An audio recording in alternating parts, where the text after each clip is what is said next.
भिडभाड छ है। दिउँसोको समयमा पनि भिडभाड छ। अहिले 10-11 बजेको समयमा पनि बस्ने ठाउँ पाउन मुस्किलै हुन्छ, मान्छे हिँडिरहेको हुन्छ। त्यसरी यति धेरै बोल्न मिल्दैन, त्यही हुनाले भिडियो चाहिँ अलिक साइलेन्टै हुन्छ।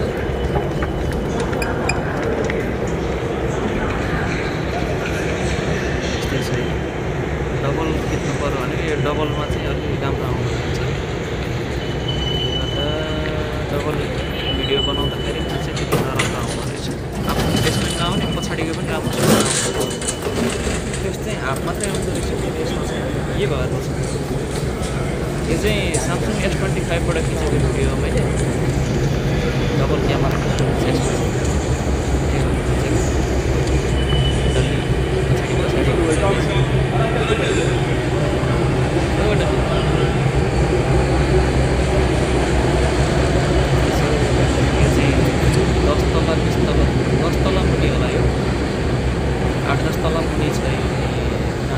फर्स्ट हुने ठाउँमा छ। एकदमै सपिङ सेन्टरहरू पनि नजिकै भएको ठाउँ हो यो।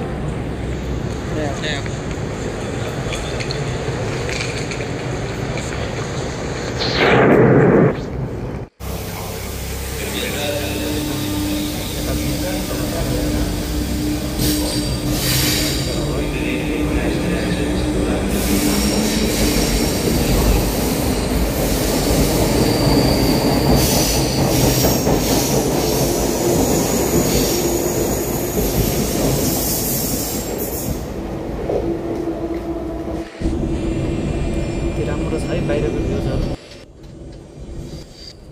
एकदम रमाइलो छ। हेरिरहँ खालको छ कि सबै आनन्दको छ कि। अब गर्मी लाग्यो, गर्मी लागेपछि चाहिँ एकदम आनन्दको भ्यू हुन्छ, हरियाली हुन्छ है। यति रमणीय छ नि फ्रान्स, एकदम राम्रो छ है गाइजहरू। यो चाहिँ मैले ट्रेनमा हेर्दाखेरि खिचेको भिडियो हो। घरहरू त्यस्तै छ, हेर्नु पुरानो घरहरू, पुरानो डिजाइनमा बनेको।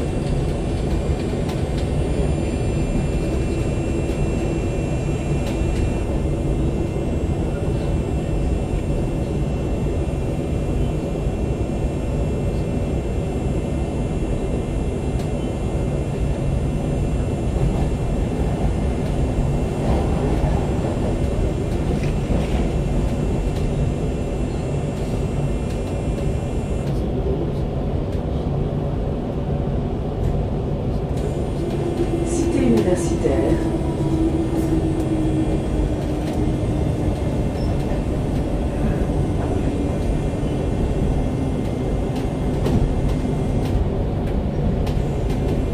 Cité universitaire. Attention à la marche en descendant du train.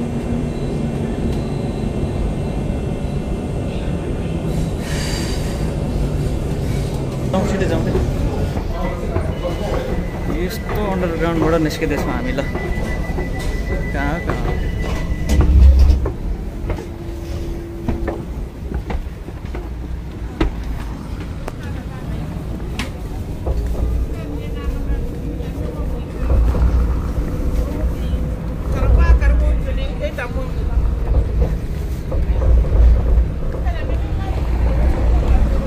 Drama आउँदैछ।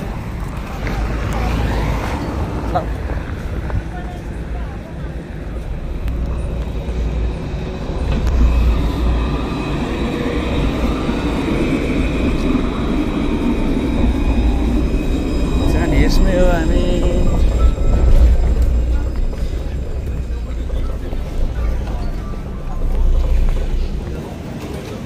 अगाडि अगाडि